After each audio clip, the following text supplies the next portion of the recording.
So let's take Simon Holmes-A-Court's advice and look at Germany, shall we? Germany's own national broadcaster, Deutsche Welle, explores the question, did Germany make a mistake last year in shutting down its remaining nuclear plants?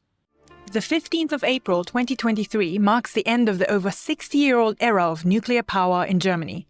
While the world is still reeling from an energy crisis, Germany decided to take its 3 remaining nuclear power plants off the grid and get out of nuclear energy for good.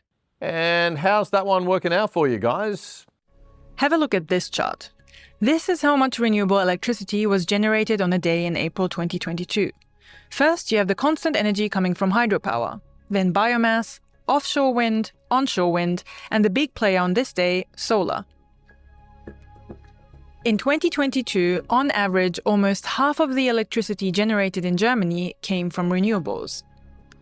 And the government wants to ramp that up to 80% by 2030. But what about the other 20%? And what do we do when the sun doesn't shine and the wind doesn't blow? Yes, what do we do when the sun doesn't shine, Deutsche Welle? What do we do?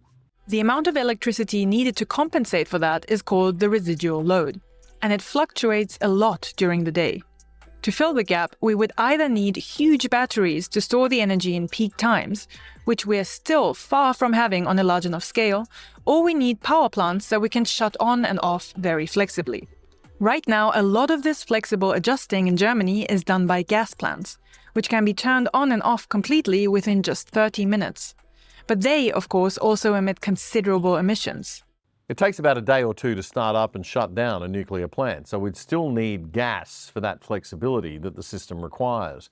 But lots of people you might not expect see nuclear as a necessary part of the energy mix. The International Energy Agency sees nuclear power as necessary to lower our emissions as fast as possible. And the IPCC also factors in the growth in nuclear power in most of its 1.5-degree scenarios. Large-scale nuclear power is likely not a long-term solution for Germany. When, or rather if, Germany ramped up renewables to 100%, and if energy could be stored efficiently, and if we had a perfect electricity grid, there would be no need for nuclear power in Germany. But that's just not the reality yet. And even environmentalists who are traditionally anti-nuclear criticize Germany's exit. I feel that it's a mistake to close them down in order to focus on coal. Wow, even her. So that's Germany.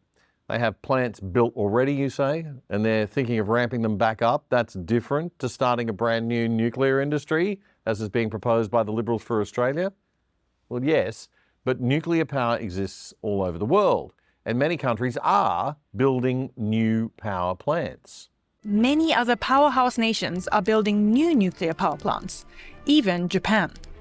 Another milestone in the commercialization of China's homegrown nuclear technology. President Emmanuel Macron announced a plan to build up to 14 new nuclear power plants. Nuclear power is the only carbon-free energy source we have that can deliver large amounts of power day and night.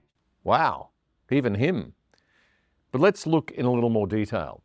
Here's a chart from Statista based on data from the World Nuclear Industry Status Report 2022. At the top is the USA with 92 nuclear reactors. France coming in second there with 56, then China at 55, storming into third place, having added 44 nuclear reactors since 2011. Canada, India, the UK, Japan, Russia and South Korea all make the top 10. Such tin pot nations.